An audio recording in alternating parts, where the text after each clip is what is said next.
Hello, and welcome to Artbeat, a podcast that's your go-to for all things art. Today I have the pleasure of speaking with Gita Joshi, who is a curator, artist coach, and art dealer based in the UK. She's also the author of the best-selling book, Show Your Art, and editor of the Art Scene magazine. Today we will dive into Gita's experience as a curator and coach, as well as some of the courses that she offers to artists and creatives. Gita is passionate about guiding artists and empowering them to take charge of their career outside of relying solely on gallery representation. I'm excited to see what she has to say. How are you? I'm very well. I'm excited to chat with you. How's your week and how has everything been going? Do you have anything exciting going on right now? I am currently publishing a series of 5 mini episodes. So I have the Curator Salon podcast that you might already be familiar with. And then I also have a Show Your Art podcast. And this one is a subscriber only podcast. So we've got a mini series on there, which is all about mindset and energy, particularly directed towards artists. And then I have a short program, a 4-week program in June, which is about mindset for artists to up level in their careers and really get focused on, what they want and things like that. That's excellent. How do you access that course? The course itself is not live yet. We start on the 10th of June and it'll be delivered online. So you can join 4 live calls and there's some bonuses and various things in there. So yeah, it'll be delivered over Zoom and you can join us live and get your questions answered and things like that. And the private podcast, there's links in my website, links on my website, but also on my Instagram posts and stories and all the usual places. Very good. It sounds like you have a lot of great things ramping up. So, how did you get started with the Curator Salon? Yeah, so the Curator Salon started when I felt I just wanted a blog, a place where I would share, exhibitions that I'd been to and share about artist studios I'd visited and things like that. So I can't remember exactly when it started, maybe around 2017. And previous to that, I'd had the gallery and then we were selling online, but I was feeling like being called in a slightly different direction. I wasn't quite sure what that was. And so it was like, well, okay, let me create a website where I can publish and write what I want to say. And that's really how it started. And then the podcast came after that, kind of a way to share the stories that I was having these great conversations with artists and lots of studio visits that I was doing. Because at the time I was also on the board of a visual arts charity. And one of the facets of that was an open studios program. So as I was meeting some of the artists and things, we'd have great conversations. And I thought, well, I wanted to bring these to a wider audience. And that's how the podcast started. Very exciting. Can you tell us a little bit about other things that you do and what space you're in right now? Yeah, I have kind of various facets to this whole situation, and I think, I'm an independent curator. I am an art dealer, and then more recently I've really been kind of focusing on the artist coaching side of my work. And again, this is something that actually started when I had the gallery, where I would run workshops for artists to just kind of improve their presentations and portfolios and things like that.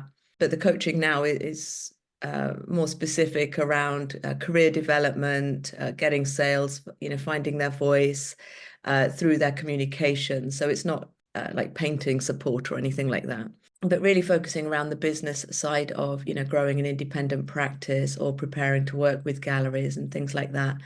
Yeah, that is really what a lot of my education and coaching is around. And I say coaching because that's slightly different to teaching. And I do have some online programs as well, a couple of master classes. One is about selling through online marketplaces like Saatchi there's various sort of online galleries, where multiple artists are selling.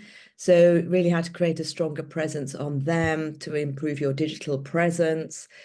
There's another masterclass I launched a couple of months back, which is about hosting successful studio visits. So in that one, I talk about what I look for when I go to a studio visit, and then which of my many hats I might be wearing, which might allude to the different sort of questions I ask. Because I think artists are sometimes put off by like the fear of being asked something that they might not know how to answer. But fundamentally, when somebody comes to see you at the studio, we're there to see you, right? And meet you, and you're the authority in your work. And yeah, you kind of get to hold that space. So yeah, mastering the art of studio visits is another short, it's under a couple of hours. And then I have an artist membership, which is really about the foundations of running an art business. So that's taking you through, mastering your messaging, connecting with audiences, managing sales, some of the fundamental aspects of that about setting yourself up for payments and, all the sort of things that sound quite basic to some people, but as people, enter this space, or they, being paid to be an artist is like their first business, right? They're used to working in jobs where they have a job description, and this sort of situation doesn't really exist until you create one, within your own art business. So yeah, that one is called Becoming Your Own Gallerist, and that is more a membership format. So where they're live together a couple of times a month. So that's where you can get more specific feedback. And then I have, yeah, one-to-one clients as well. So that is the education and teaching and coaching side. And then I still have the blog, we still write about exhibitions. Actually, I have another program, sorry, I just remembered, which is about mounting your own exhibition and, acting as your own curator and not waiting for opportunities and to be found to have that art show. This one's called Your Own Art Show, and I run it with Katerina Popova from Create magazine. And she's an awesome painter as well. And yeah, we really kind of combine our experience of putting on exhibitions and how to make your next show the most banging exhibition Mm-hmm. that you have. But it also really sets, a program like that also sets you up for, the time when you do have exhibitions through with galleries or in group shows and things like that, like what to expect and how to really maximize that opportunity there as well. Yeah, that, and as I said, then the website still has write-ups about exhibitions and artist interviews and things like that. And then actually within that, there's also various kind of resources, we have things like a guide to writing your artist statement or AI tools to support you and so on. And then what else do I have? I have a book called Show Your Art, which, I'm pleased to say is still hanging around like, top 5 position on Amazon in various categories. And then the magazine is called Art Scene, and Mm-hmm. Art Scene was launched in 2021. The book was published the year before that during COVID, even though it took years to write, but it got published in COVID, and that's a good thing. Yeah, a lot of great things. I'm an artist in Dallas, Texas. I went to school for art, but after art school, I just got a job. And I thought that I would focus on art outside of my 9 to 5 corporate job. And I didn't really focus on that as much as I should have. So, what I'm doing now is trying to insert myself back into those circles. And so I am doing that in my local community and online as well. It's so great that we can connect from Texas to the UK as seamlessly as we are right now. I'm very grateful for that and very grateful for all of the resources that I am able to find. And so that's what drew me to your online presence, was that you truly seem to have a genuine interest in helping artists and giving resources and not gatekeeping, and really sharing advice and tools for success. And so I think that's really amazing, and I'm sure a lot of people really appreciate it. So you're doing great work. To jump back to your audience, your master classes, and your coaching, do you find that you have a lot of local artists reach out for your services, or do you work with people virtually as Yeah, well? so I work with, oh, first, can I say thank you so much for your kind words? And that's awesome that you're also a painter.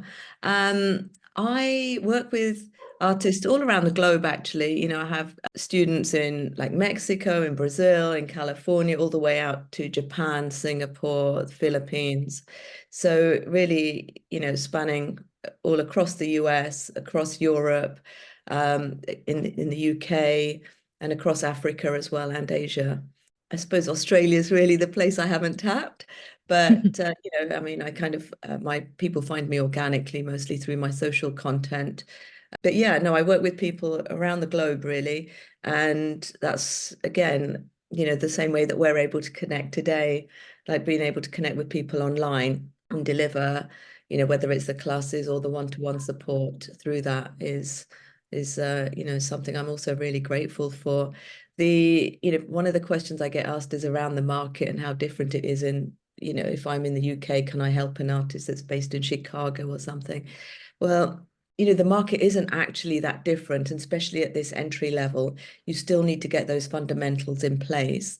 And, you need to get clarity on your message. You need to have your own visual language, all those sorts of things, your story, how we use digital, all of that stays the same, right? Hmm. There's still buyers everywhere. And I don't focus exclusively on how to sell online, but knowing how to do that means that you aren't restricting your audience to just your hometown. Hmm. No, and I think that's very important, especially now. I mean, after the last few years, it's become even more important to be able to do that. And I think we've been enabled to do that in recent years as well, even though it was slowly happening over time, right? It's been accelerated. So, Yeah, I think COVID really did accelerate that. And I think it also got some of the higher end galleries making sure that that they were like tuned in, right, to, their online presence and making that work better and harder for them. We saw some galleries creating like their virtual spaces where, previous like things were, just a PDF, and the PDF still works as a selling tool, but they just had to get a bit more sophisticated, and artists being more independent were a lot more agile in that move. hmm, let's jump back to the Art Scene magazine. You've been doing that for a few years. How did that come to fruition? When did you get the idea? Yeah, the Yeah. idea for it, honestly, I would say that was like about 2015 or 16. But I think we all have these ideas and we think, yeah, one day. I thought it might be just a kind of a UK magazine, or it might be a sort of, I don't know, just, the artists I knew were mostly UK based.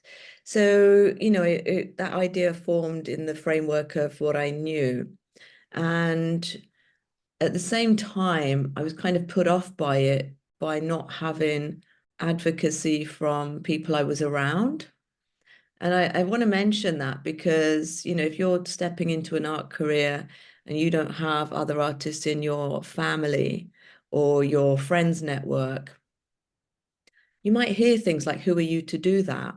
Or, well, you need this and that and the other experience or resources to be able to do that. So I was kind of put off by that.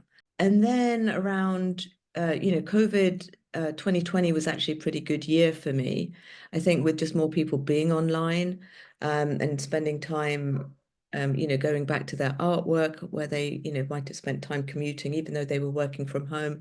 They had time for that. They had time to level up. They saw things like artist support pledge, seeing artists selling. So, my services kind of dovetailed with that. And so the idea of the magazine kind of just, I don't know, somehow resurfaced as these ideas bob around the universe and they come back to you eventually.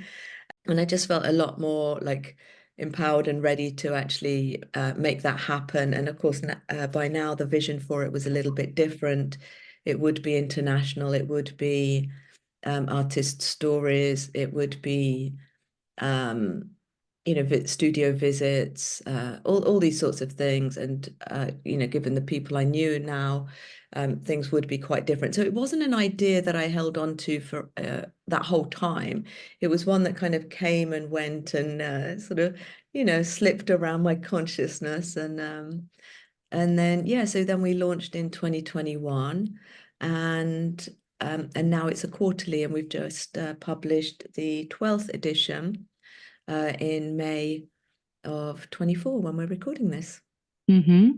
Very exciting. I haven't looked at it yet, but I've been meaning to. So I it's will very get you a exciting. copy. Okay, great. So that's very exciting. I like what you said about just not being discouraged by, I guess, any friction that you come across. That's why I invested in the 9 to 5. I was just so concerned with that networking and putting myself out there in the art community that I came home to after school.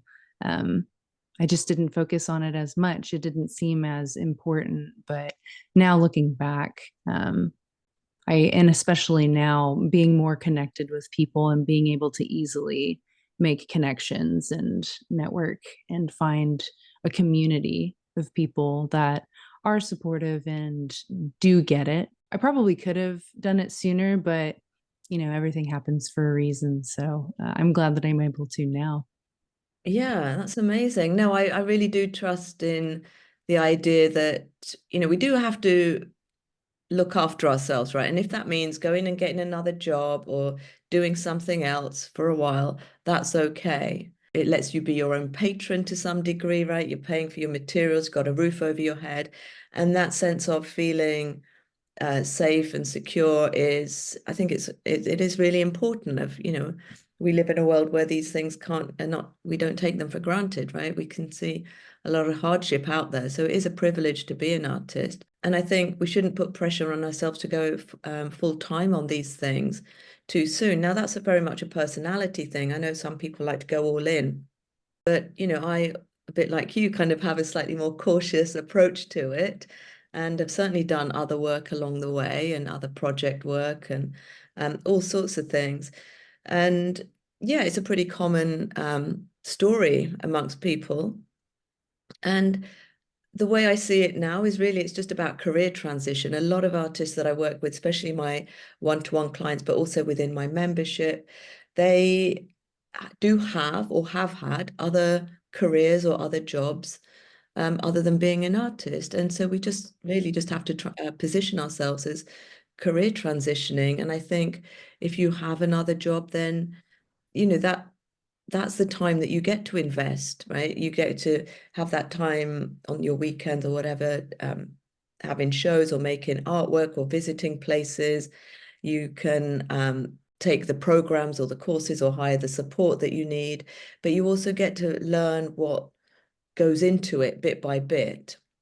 Hmm. That, okay, you do need to show up on socials, right? If you've got an artist profile on social media, or let's say on Instagram or something, well, you probably do want to show up on that 5 days a week, but not having a job and being stressed about an income isn't going to get you on Instagram anymore. Then if Right.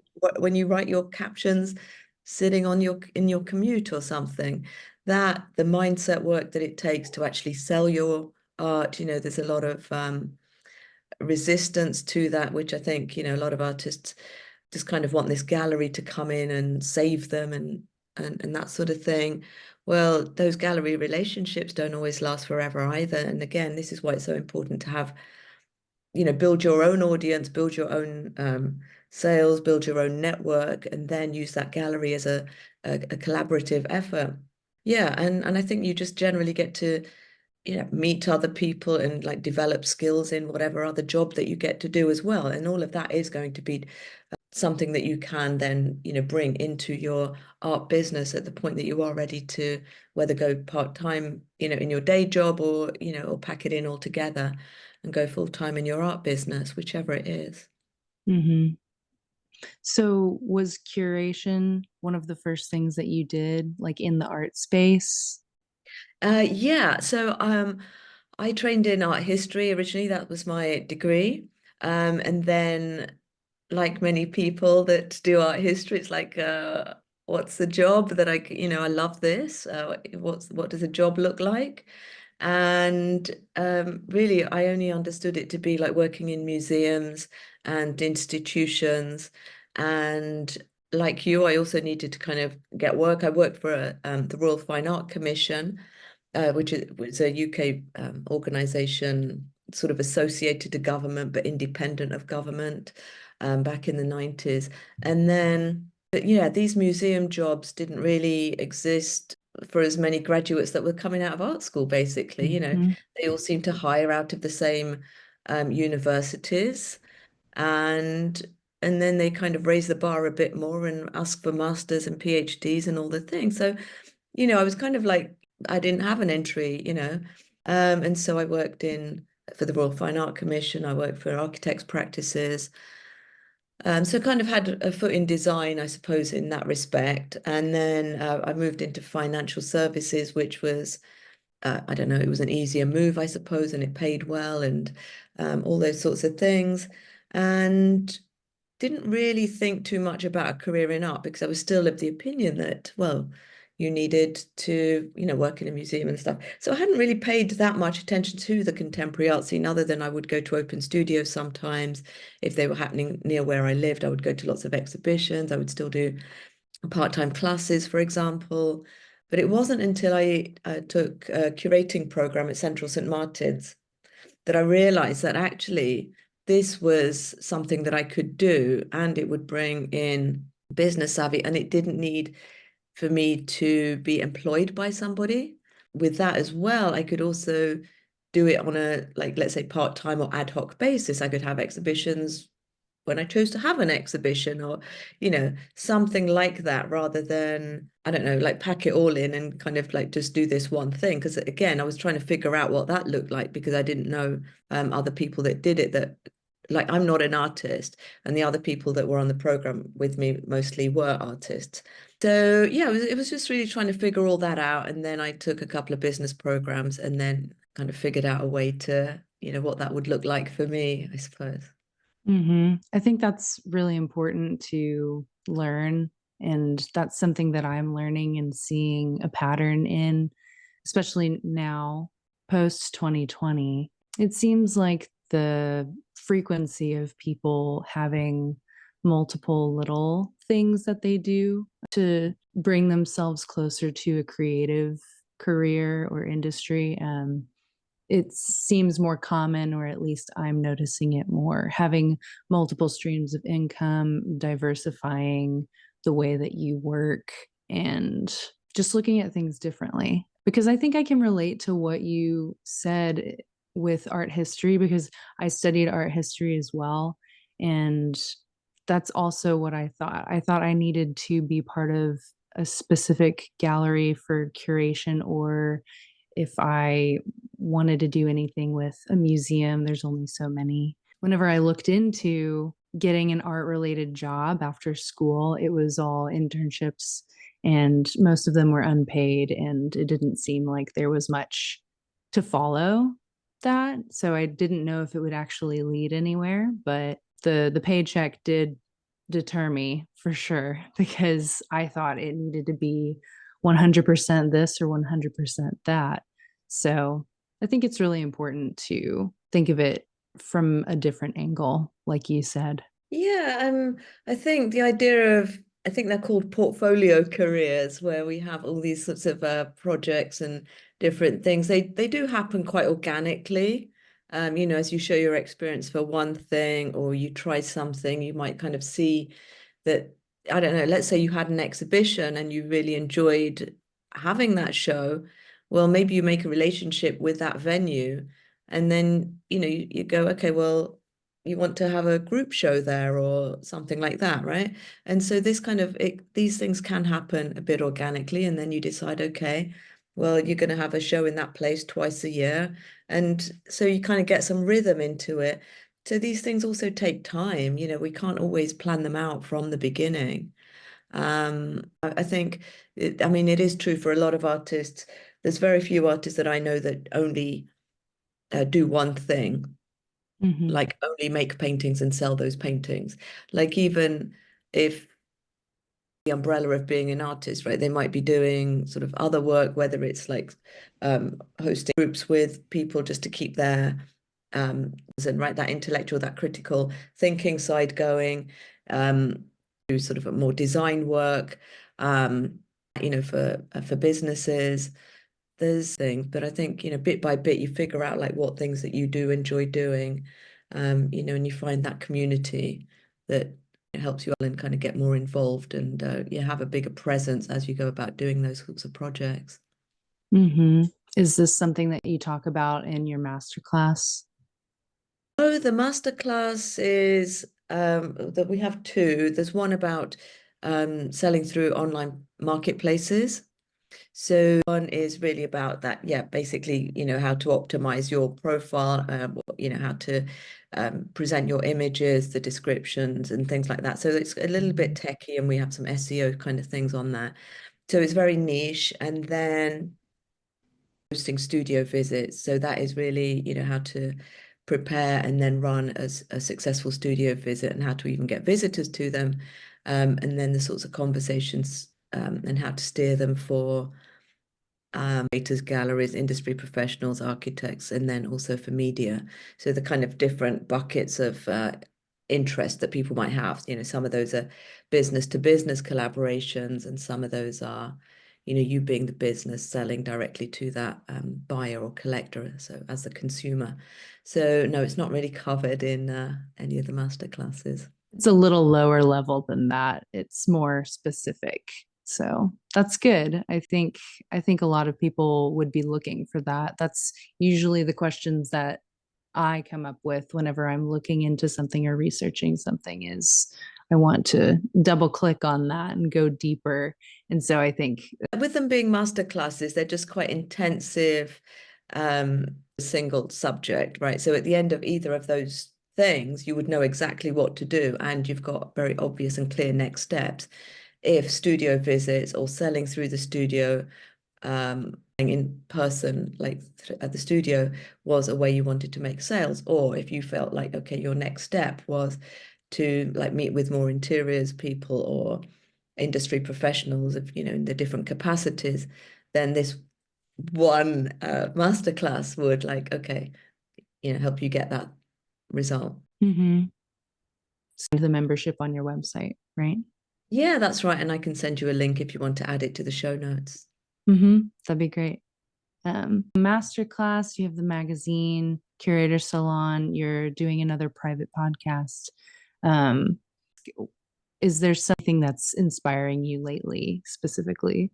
So I recently kind of wrote about on Instagram about what's the difference between the statement and the bio. And this is like, one of those classic questions. So I wrote about it at length. And one of the things I wrote in that was about my own statement. And, the statement I make with my work. And and it is something I stand by.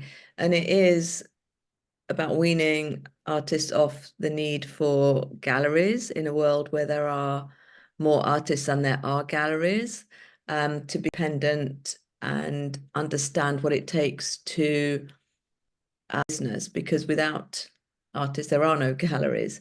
So it's not about with galleries. I'm saying most of the time, artists that are asking the question, how do I work with or sell through a gallery, or how do I get representation, are not ready for that step.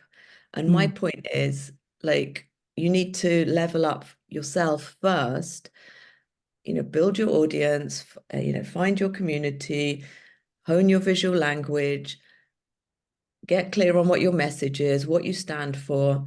And, when you've done all of that and you've, put in the effort and you're really clear on what that is, it's going to be that much easier for galleries to want to literally come and, want to work with you, because sort of child-parent relationship that I think, unfortunately, people are kind of hoping is if you had gallery representation and then all your problems have gone away.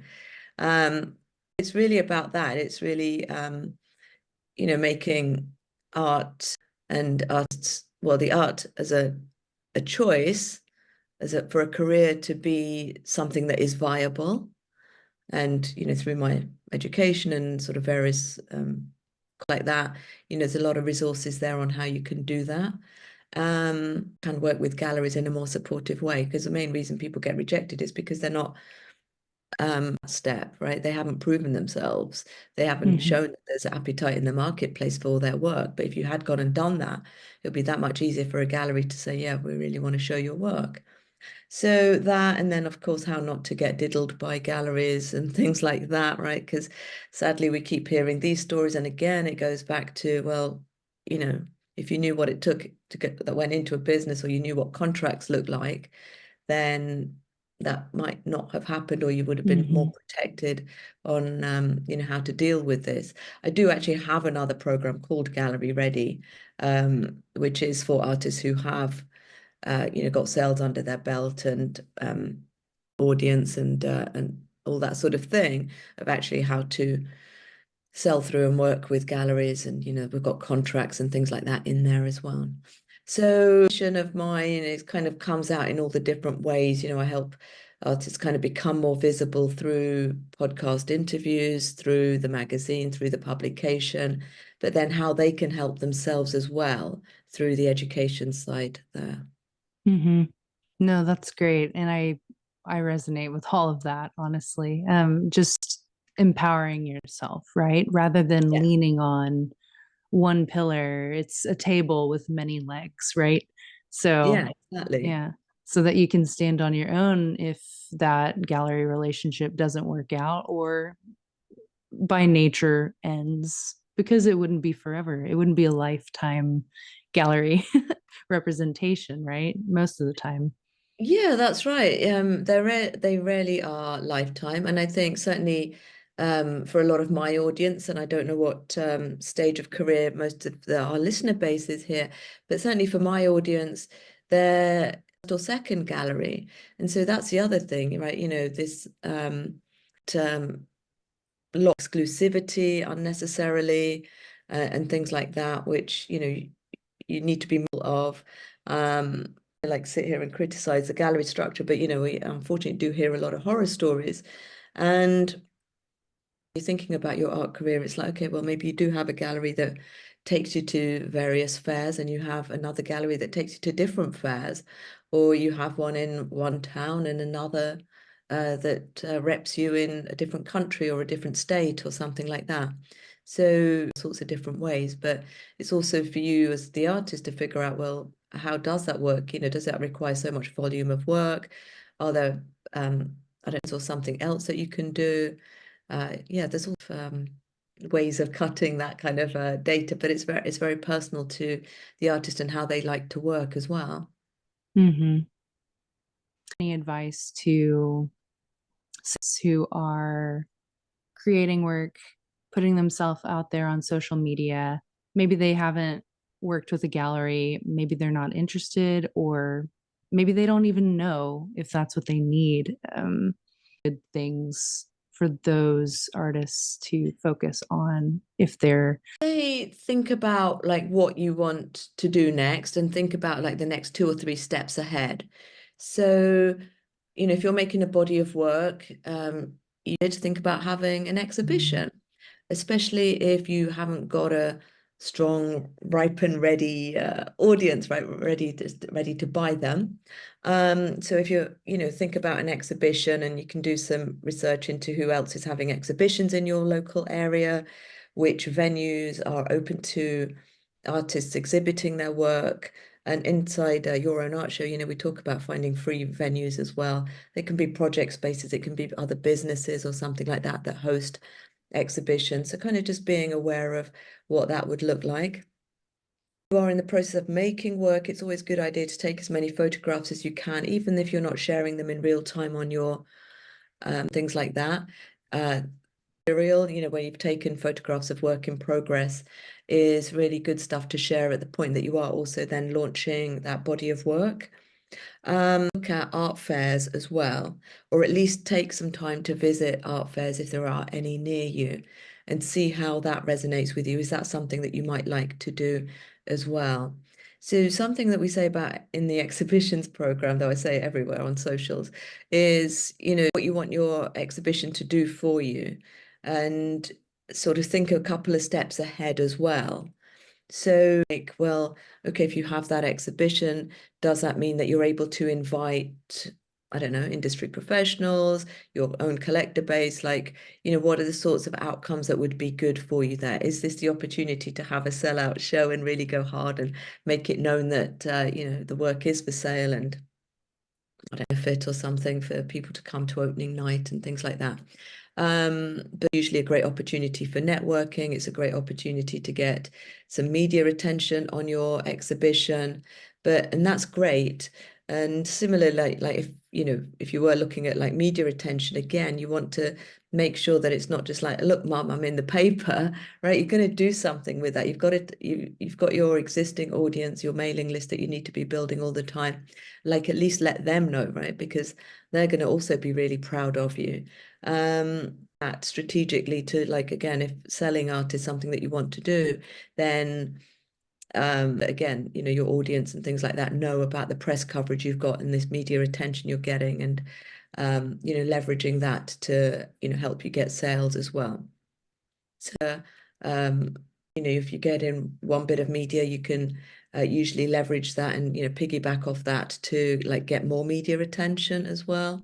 So it's podcasts or local news or radio stations or the local newspaper or more international magazines and things like that as well.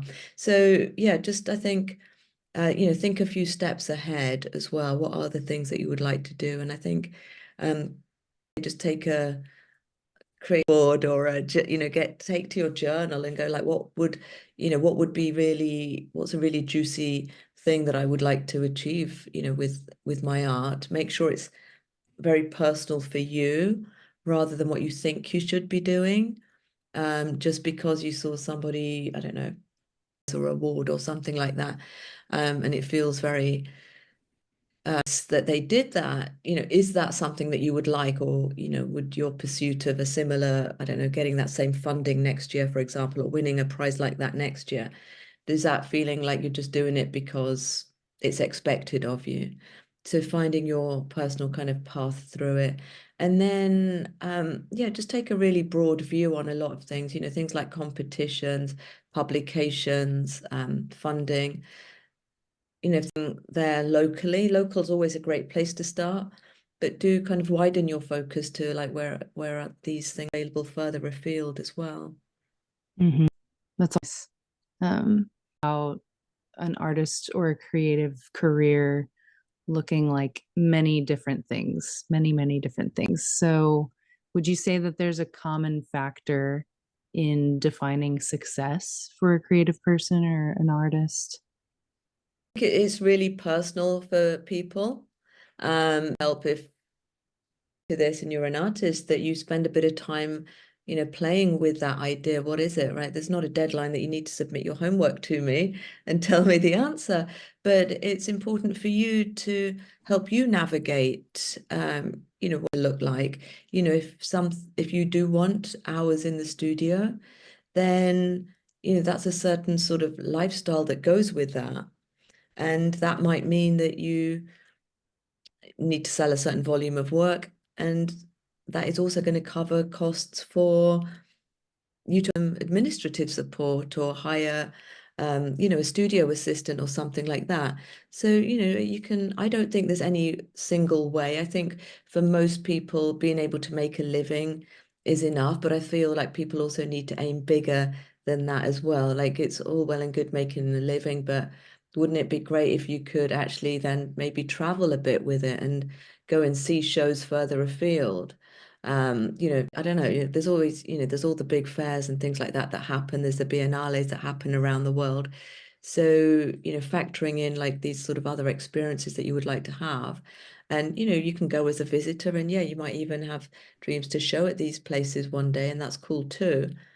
But with making an income from where it's from their talent, from something that doing, making art that is a choice, and it is something nobody asked you to do. And I think that is a real blessing that we are in an age where we can access clients and make sales and do the things, and make come that wasn't really available like 20 or so years ago in the same way. So I think leveraging that, I think also not being scared of the online space, embracing that, and the new sort of features and things like that that come out with it. Once you kind of get a handle on it, it isn't as such a time suck as people seem to think. It's just figuring out what your own priorities are, and that'll help you define what success would look like.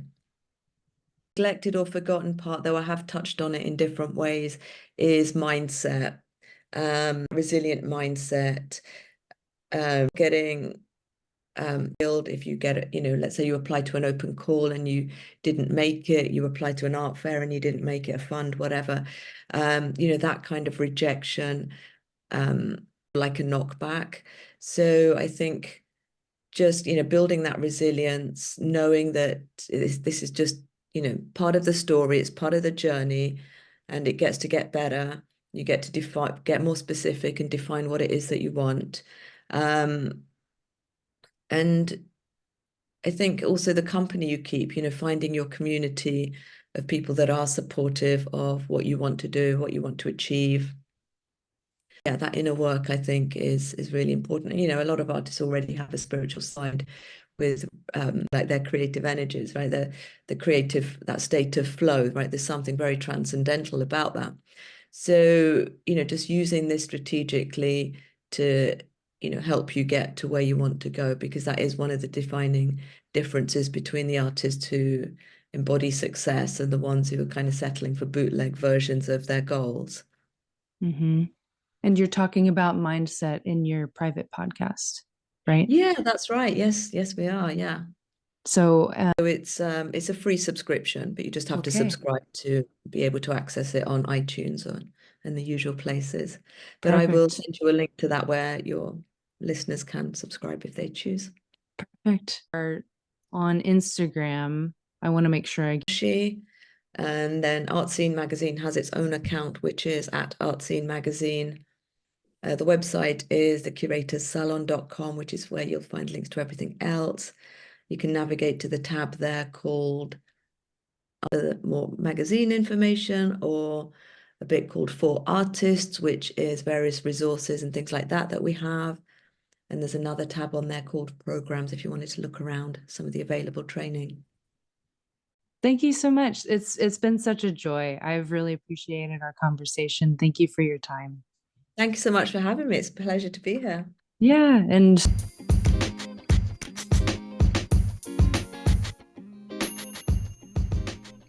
I had such a great time learning from Gita's experience and perspective. Follow her for more advice on Instagram at the Gita Joshi, or enroll in one of her programs on her website at thecuratorssalon.com. That's thecuratorssalon.com. A few of her courses include maximizing online art sales, your own art show, and Gallery Ready, just to name a few. You can also sign up for Gita's free podcast, Show Your Art, at the link in the show notes below. Please let me know what you thought about this episode in the Q&A and rate the show if you haven't already. I would love to continue creating the Art Beat podcast, and your feedback will help to make that happen. Thank you so much for listening.